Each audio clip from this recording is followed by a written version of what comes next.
नमस्कार, दिन भर की बड़ी खबरों में आपका स्वागत है। मैं हूं इंदिरा। आज की खबर में बात होगी कर्नाटक भाजपा में भारी बगावत, मोदी शाह को लगा सदमा की। बिहार में कांग्रेस का कुनबा बढ़ा, बड़ी पार्टी से हुआ गठबंधन की।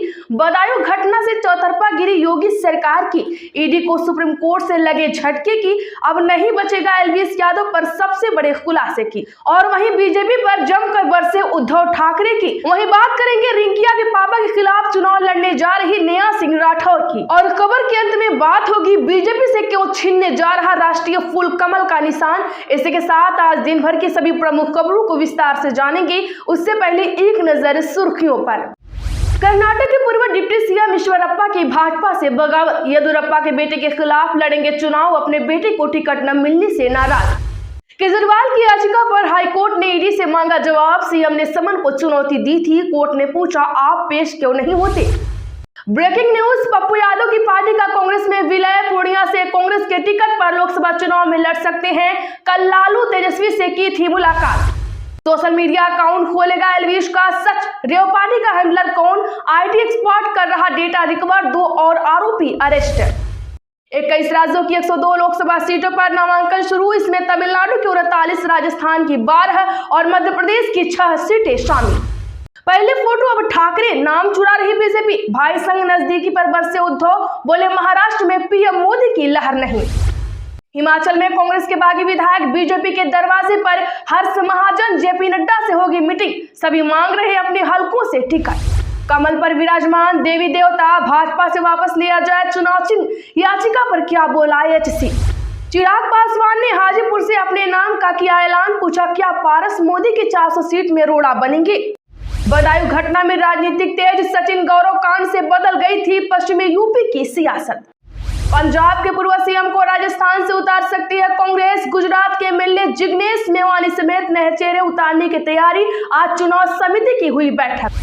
अच्छा लग रहा है, मनोज तिवारी के खिलाफ लोकसभा चुनाव लड़ सकती है नेहा सिंह राठौर। इशारों में कही यह बात। 3000 करोड़ रुपए दिलवा दीजिए, सुप्रीम कोर्ट पहुंची केजरीवाल सरकार। एससी ने जानिए क्या कहा। ममता बनर्जी ने नहीं दिया साथ, कांग्रेस तलाश रही नया हाथ। अब सीपीएम से हो रही बात। उम्मीद है कि आप महिलाओं को ढाल बनाकर इस्तेमाल नहीं करेंगे। डब्ल्यूएफआई की बहाली से नाराज विनेश फोगाट की पीएम नरेंद्र मोदी से की मांग। लोकसभा इलेक्शन के लिए डीएमके ने किया अपने उम्मीदवारों का ऐलान। घोषणा पत्र भी हुआ जारी। पहले बैडमिंटन खेल, अब लोकल ट्रेन। चुनाव से पहले मतदाताओं को नए तरीकों से लुभा रही सुप्रिया सूले। कृष्णकूप की पूजा करने की अनुमति पर सुनवाई। होली से पहले हिंदू पक्ष करता है पूजा। हाईकोर्ट में शाही ईदगाह कमेटी का पक्ष बहस कर रहा। राजनीतिक दलों के मुफ्त उपहार देने के वादे, सुप्रीम कोर्ट सख्त। जनहित याचिका पर सुनवाई को तैयार। रोहिंग्या मुसलमानों को भारत में बसने का अधिकार नहीं, सुप्रीम कोर्ट से बोली सरकार। बंगाल में फिर शुरू हुआ खून खराबा। केंद्रीय मंत्री के सामने बीजेपी टीएमसी कार्यकर्ताओं ने बरसाए पत्थर। पुरानी बातें भूलकर भाजपा के लिए खोल देना दरवाजे। मथुरा में जयंत चौधरी बोले सरकार में रहकर किसान और मजदूर की आवाज उठाते रहेंगे। कर्नाटक हाईकोर्ट का 23 डॉग ब्रीड्स पर बैन से इनकार। केंद्र ने राज्यों को प्रतिबंध का सर्कुलर भेजा था। कोर्ट बोला सरकार फैसले का आधार बताए। चलिए बड़ी और प्रमुख खबरों को जानते हैं विस्तार से। उससे पहले वीडियो को लाइक नहीं किया है तो लाइक कर दें और प्लीज शेयर अभी कर दें। कर्नाटक के पूर्व डिप्टी सीएम ईश्वरप्पा की भाजपा से बगावत। येदियुरप्पा के बेटे के खिलाफ लड़ेंगे चुनाव, अपने बेटे को टिकट न मिलने से नाराज। दर्शकों, कर्नाटक में लोकसभा चुनाव के लिए भाजपा ने 13 मार्च को अपनी दूसरी लिस्ट में 20 उम्मीदवारों का नाम घोषित किया है, जिसके बाद पार्टी में विरोध के सुर उठने लगे हैं। पूर्व deputy CM KS Eshwarappa Haveri Lok Sabha seat से अपने बेटे के कंटेस्ट के लिए टिकट मांग रहे थे, लेकिन पार्टी ने पूर्व सीएम बसवराज बोम्मई को अपना कैंडिडेट बना दिया। इससे नाराज होकर उन्होंने आज ऐलान किया है कि वे खुद पूर्व सीएम बीएस येदियुरप्पा के बेटे वीवाई विजयेंद्र के खिलाफ चुनाव लड़ेंगे। केजरीवाल की याचिका पर हाईकोर्ट ने ईडी से मांगा जवाब। सीएम ने समन को चुनौती दी थी। कोर्ट ने पूछा आप पेश क्यों नहीं होते। जी हां, दिल्ली हाई कोर्ट ने मुख्यमंत्री अरविंद केजरीवाल को बार बार समन भेजे जाने पर आज ईडी को तलब किया है। कोर्ट ने ईडी को अपना पक्ष रखने के लिए 2 हफ्ते का समय दिया है।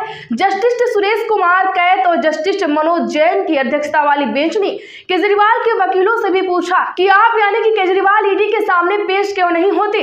आप देश के नागरिक हैं, समन सिर्फ नाम के लिए है। इस पर सीएम के वकीलों ने कहा कि आप नेता मनीष सिसोदिया और संजय सिंह को ईडी गिरफ्तार कर चुकी है, ईडी केजरीवाल को भी गिरफ्तार कर सकते हैं। वे भाग नहीं रहे हैं, लेकिन अगर उन्हें सुरक्षा मिली तो वे पेश हो जाएंगे। पप्पू यादव की पार्टी का कांग्रेस में विलय, पूर्णिया से कांग्रेस के टिकट पर लोकसभा चुनाव लड़ सकते हैं। दरअसल जाप यानी जन अधिकार सुप्रीमो पप्पू यादव की पार्टी का कांग्रेस में विलय हो गया है। दिल्ली में प्रेस कॉन्फ्रेंस में इसका ऐलान किया गया। कांग्रेस ने इसे ऐतिहासिक विलय बताया। पप्पू यादव कांग्रेस के टिकट पर पूर्णिया से लोकसभा चुनाव लड़ सकते हैं। उनकी पत्नी रंजीत रंजन राज्यसभा सदस्य हैं। उन्हें कांग्रेस ने छत्तीसगढ़ से राज्यसभा भेजा था। अब आपको बता दें कि बिहार के कांग्रेस प्रभारी मोहन प्रकाश ने पप्पू यादव की पार्टी का कांग्रेस में विलय कराया। पप्पू यादव के साथ उनके बेटे सार्थक यादव भी मौजूद रहे। हिमाचल में कांग्रेस के गद्दार बागी विधायक बीजेपी के दरवाजे पर हर्ष महाजन जेपी नड्डा से होगी मीटिंग, सभी मांग रहे अपने हलकों से टिकट। जी हां, हिमाचल प्रदेश में कांग्रेस के 6 बागी विधायक जल्द ही भारतीय जनता पार्टी का दामन थाम सकते हैं। दिल्ली में आज उनकी राज्यसभा सांसद हर्ष महाजन के साथ मीटिंग होगी। इसमें सभी बागी टिकट की मांग करेंगे। इस पर सहमति बनी तो भाजपा के राष्ट्रीय अध्यक्ष जेपी नड्डा से मुलाकात के बाद बागी विधायक भगवा चोला ओढ़ लेंगे। सूत्रों की माने तो हर्ष महाजन एक सप्ताह से भाजपा हाईकमान के संपर्क में है। वह हिमाचल के इन बागी विधायकों को पार्टी में शामिल करने की रणनीति तैयार करने में जुटे हैं।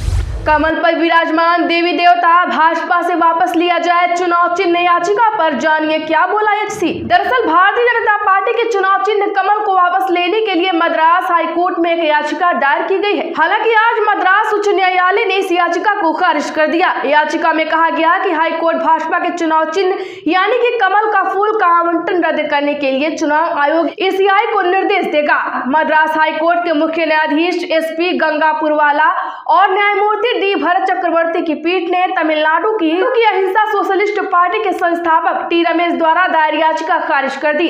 अपनी याचिका में रमेश ने दावा किया कि कमल का फूल भारत का राष्ट्रीय फूल है, इसलिए इसका प्रतीक किसी भी राजनीतिक दल को आवंटित नहीं किया जा सकता और ऐसा आवंटन राष्ट्रीय अखंडता का अपमान है। क्या आप इस बात से सहमत हैं? कमेंट जरूर करें।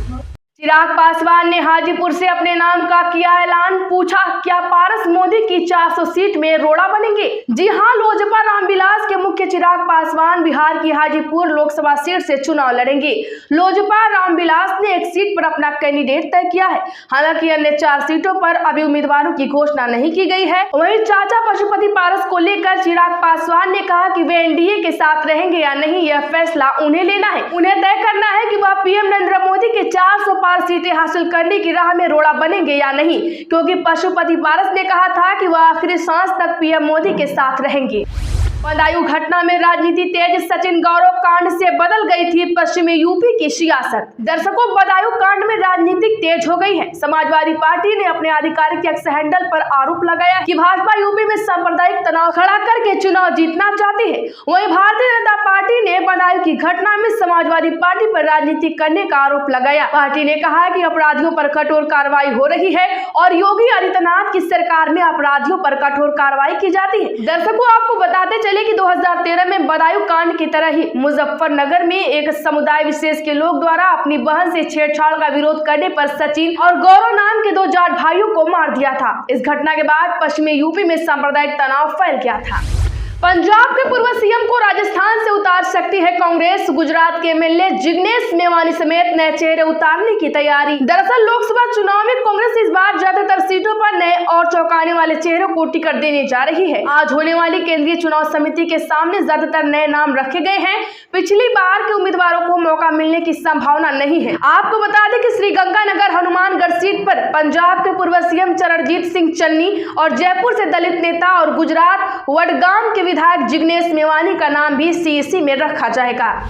अच्छा लग रहा है, मनोज तिवारी के खिलाफ लोकसभा चुनाव लड़ सकती है नेहा सिंह राठौर, इशारों में कही यह बात। आपको बता दें कि बिहार में काबा, यूपी में काबा जैसे गाने गाकर सोशल मीडिया पर सुर्खियां बटोरने वाली लोक गायिका नेहा सिंह राठौर चुनावी मैदान में उतर सकती है। अटकलें लगाई जा रही है कि उन्हें लोकसभा चुनाव भाजपा नेता और भोजपुरी गायक मनोज तिवारी के खिलाफ चुनावी मैदान में उतारा जा सकता है। खुद नेहा सिंह राठौर ने ऐसा संकेत दिया है, जिससे इस बात पर चर्चा हो रही है कि क्या उन्हें दिल्ली के नॉर्थ लोकसभा सीट से उम्मीदवार बनाया जाएगा। दरअसल जब उनसे पूछा गया कि क्या वे मनोज तिवारी के खिलाफ लोकसभा चुनाव लड़ने वाली है, तो उन्होंने इस बात को खारिज नहीं किया। उन्होंने कहा कि मुझे नहीं पता कि कांग्रेस की तरफ से मुझे टिकट मिलेगा या नहीं, ना मैं इसको लेकर ज्यादा व्याकुल हूँ। नेहा ने आगे कहा कि मुझे मीडिया से पता चल रहा है कि मुझे मनोज तिवारी के लिए चुनावी मैदान में उतरने का मौका मिल सकता है। मुझे अच्छा लग रहा है कि सकारात्मक वजहों से मैं चर्चा में हूँ।